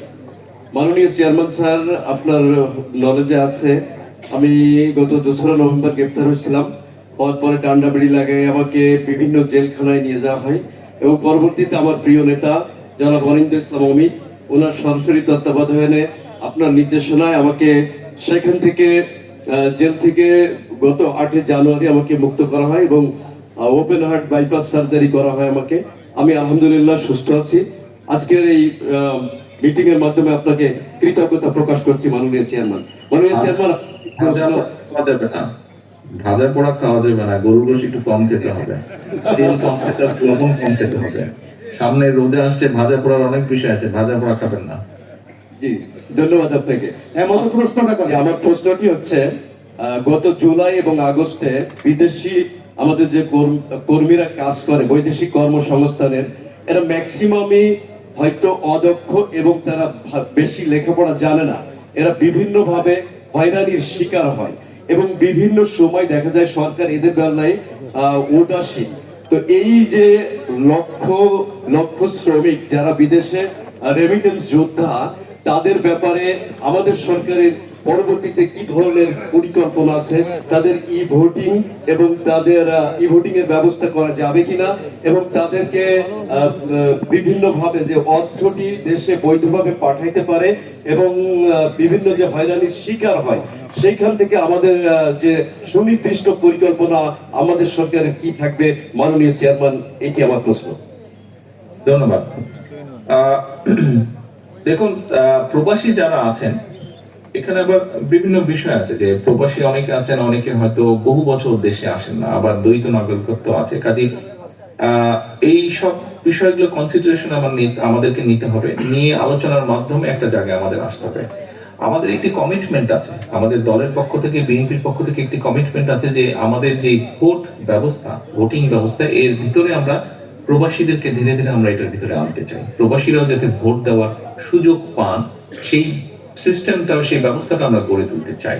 দেশের মানুষের সাথে প্রবাসীরাও ভোট দিবেন, এটা হচ্ছে সংক্ষিপ্ত। আমাদের এই কমিটমেন্ট আছে, আমরা সরকার গঠনে সক্ষম হলে ইনশাল্লাহ আমরা এই ব্যাপারে কাজ করব। হয়তো একবারে প্রায় 1 কোটির উপরে প্রবাসী আছেন, যারা মানে বাংলাদেশি আছেন, যারা প্রবাসে আছেন। কতদিনে আমরা 1 কোটিকে ভোটার লিস্টের ভিতরে নিয়ে আসতে পারবো এটি আমি এখনই বলতে পারবো না, এখানে অনেকগুলো টেকনিক্যাল বিষয় আছে, এটা বিশেষজ্ঞ যারা আছেন তারা আলোচনা করে কর্মপন্থা ঠিক করে করবেন। তবে আমাদের কমিটমেন্ট হচ্ছে, এবং এই কমিটমেন্ট আমরা ইনশাল্লাহ রক্ষা করবো, যে প্রবাসীদেরকে আমরা ভোটারের ভিতরে নিয়ে আসবো, ভোটিং রাইটের ভিতরে নিয়ে আসবো, এটি ব্যাপারে কোনো সন্দেহ নেই। এটি গেল একটি। দ্বিতীয় যেটি হচ্ছে, হ্যাঁ আপনি সঠিকই বলেছেন, বিভিন্ন বিশেষ করে মধ্যপ্রাচ্যে আমাদের যারা আছেন প্রবাসী, যেই সমস্যাগুলোর কথা আপনি বললেন, তাদেরকে প্রায় সমস্যাগুলো ফেস করতে হয়। এটা এই সমস্যাগুলো ওখানে যে এমবাসিগুলো আছে আমাদের, তাদের তাদের তাদের ডিলিংস এর উপরে আসলে বিষয়টি নির্ভর করছে। তো আমার মনে হয় এই ব্যাপারে বোধহয় খুব সম্ভব, উনি যেহেতু একসময় ব্যুরোক্রেট ছিলেন, আমি জবিলের সাথে একটু বলবো এই ব্যাপারে যদি কিছু বলার থাকে। ধন্যবাদ। ধন্যবাদ স্যার আপনাকে। আজকে আমাদের আসলে এরপর আমাদের জবিউল্লাহ সাহেবকে আমি একটু অনুরোধ করবো এই বিষয়টা, মানে কিভাবে প্রবাসীদের যে এমবাসি সমস্যা সেটা ডিল করা ব্যাপারে আগে একটু বলে নেই যে 31 দফায় প্রবাসীদের ব্যাপারে স্পেসিফিক বক্তব্য দেওয়া আছে। সেটা হচ্ছে আমাদের দফা 17, সেখানে বলা আছে প্রবাসী শ্রমিকদের জীবন মর্যাদা ও কর্মের নিরাপত্তা এবং দেশে বিমানবন্দর সহ সকল ক্ষেত্রে হয়রানি মুক্ত সেবা প্রাপ্তি ও ভোটাধিকার নিশ্চিতের ব্যবস্থা করা হবে। Clear commitment to the nation. আরেকটা পরের দফাই আছে প্রবাসী বাংলাদেশিদের বিনিয়োগে উৎসাহ, সুযোগ ও প্রণোদনা দেওয়া হবে। ক্লিয়ার কমিটমেন্ট দেওয়া আছে। এখন যেটা আরেকটা প্রশ্ন যেটা স্যার বলেছেন, চেয়ারম্যান স্যার, আমি ব্যক্তিগতভাবে স্যার কুয়ালালামপুরে প্রায় 4 বছর মতো কাউন্সিলর অফ লেবার হিসেবে কাজ করেছি। আমার অভিজ্ঞতা আছে কিভাবে আমাদের প্রবাসী শ্রমিকদের বিভিন্ন দূতাবাসে এবং বিভিন্ন জায়গায় হয়রানির শিকার হতে হয়। কিছু শ্রমিক আছে যারা নিয়মিত যায়, তারা হচ্ছে একটা ক্যাটাগরি। আরেকটা ক্যাটাগরি হচ্ছে তারা ভাগ্যের অন্বেষণে যে কোনো উপায় হোক বিদেশে চলে যেতে চায়, তারা সেখানে গিয়েই কি বলে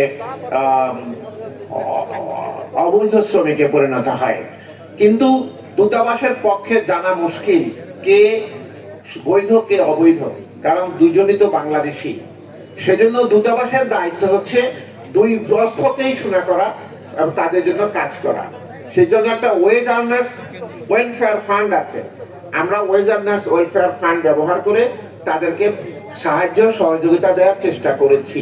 বিভিন্ন জায়গায়, বিভিন্ন মহলে, বিভিন্ন দূতাবাসে, বিভিন্ন দেশে সমভাবে এই সেবা প্রদান করা সম্ভব হয়নি, এখনো হচ্ছে না, নানা অভিযোগ রয়েছে।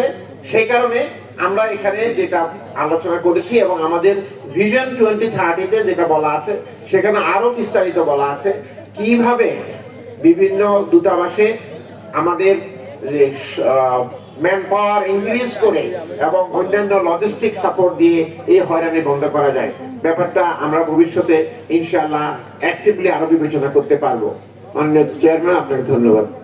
মাননীয় চেয়ারম্যান, আমাদের 3 সভাপতিকে বক্তৃতা দিতে হবে, যার জন্য এখনই আমাদের প্রস্তুততা পর্ব এখানে আমরা সমাপ্ত ঘোষণা করতে আমরা বাধ্য হচ্ছি। সম্মানিত নেতৃবৃন্দ, আমরা আপনাদের কাছে দুঃখ প্রকাশ করছি। পরবর্তীতে যদি কিন্তু এই 3 জন সভাপতি বক্তৃতা দেবে তো আমরা সময় পাবো না। একটা হুমায়ুন কবির সুমন, সাংগঠনিক সম্পাদক কেশবপুর উপজেলা। হুমায়ুন কবির সুমন, শেষ প্রশ্ন। আমরা আমাদের এখন 3 জন সভাপতি দেওয়ার মাননীয় চেয়ারম্যান বক্তব্য দেবেন। আমরা মাননীয় চেয়ারম্যান, আসসালামু আলাইকুম। আপনাকে দীর্ঘবার সালাম দিচ্ছি। প্রথম আপনাকে সালাম দেওয়ার সৌভাগ্য হয়েছিল পিজি হসপিটালে, আপনি যেদিন বাথরুম থেকে পড়ে গিয়েছিলেন। আপনি প্রশ্নে চলে আসেন, কোভিড প্রশ্নে চলে আসেন। আমার প্রশ্ন, আজকে এই মুহূর্তে সবিন্দারের সংকট, এইভাবে সিন্ডিকেট করে নিত্যপণ্যের যে দ্রব্যমূল্যের বাজার বৃদ্ধি করা হয়, সেই দ্রব্যমূল্য বাজার বৃদ্ধি রোধ প্রকল্পে এই সিন্ডিকেট ধ্বংসের জন্য আগামী সরকার কি পদক্ষেপ নেবে? ধন্যবাদ। সিন্ডিকেটের বিরুদ্ধে বিএনপির কি পদক্ষেপ হবে? আচ্ছা, সিন্ডিকেটের বিরুদ্ধে তাদের কাজ যদি অনৈতিক হয়ে থাকে, তাদের কাজ যদি আইনের বিরুদ্ধে হয়ে থাকে, দেশের প্রচলিত আইন অনুযায়ী ব্যবস্থা অবশ্যই তাদের বিরুদ্ধে নিতে হবে। কেউ যদি, আপনি যেভাবে উপস্থাপন করছেন, কেউ যদি সেরকম কাজে জড়িত হয়ে থাকে যেটাতে মানুষ কষ্ট পাবে। আচ্ছা, এটা গেল 1 নম্বর। দ্বিতীয়ত হচ্ছে যে সোয়াবিন তেলের আপনি কথা বলেছেন। আমাদেরকে আসলে চেষ্টা করতে হবে কিভাবে আমরা এই দেশে, বাংলাদেশে সোয়াবিন তেলে আমরা চাষ করতে পারি, সোয়াবিনের চাষ করতে পারি, এবং সেটিকে হচ্ছেও খুব সম্ভব এখন পার্বত্য চট্টগ্রামের দিকে কিছু কিছু জায়গায় হচ্ছে। ফরিদপুরের বিশাল চর অঞ্চলের মধ্যে সোয়াবিনের চাষ হচ্ছে, হয়তো আপনারা অনেকেই জানেন বিষয়টি। কাজে আমাদেরকে, যেহেতু সোয়াবিন তেলটা পুরোপুরি বিদেশ থেকে আসে, আমাদেরকে বিদেশের উপর নির্ভর করতে হচ্ছে। এর ফলে বিদেশি বলেন, দেশি বলেন, যারা ইম্পোর্ট করছে, বিভিন্ন জন ব্যবসায়ীরা বিভিন্ন ভাবে, সিন্ডিকেটের ব্যবসায়ী বলেন, বিভিন্ন ভাবে বিভিন্ন জন সুযোগ নিতেই পারে। কাজেই তারা যাতে সুযোগ নিতে না পারে, দেশের ভিতরে আমাদের উৎপাদন ব্যবস্থাটা তৈরি করতে হবে, দেশের ভিতরে আমাদের সরবরাহ ব্যবস্থাটাকেও সুন্দরভাবে ঢেলে সাজাতে হবে। তার মাধ্যমেই আমরা জিনিসটাকে ব্যালেন্স করতে সক্ষম হব, তার মাধ্যমেই আমরা মোটামুটি ভাবে নিশ্চিত করতে সক্ষম হব যে একটি স্বাভাবিক মূল্যে জনগণ সেটি কিনতে পারবে।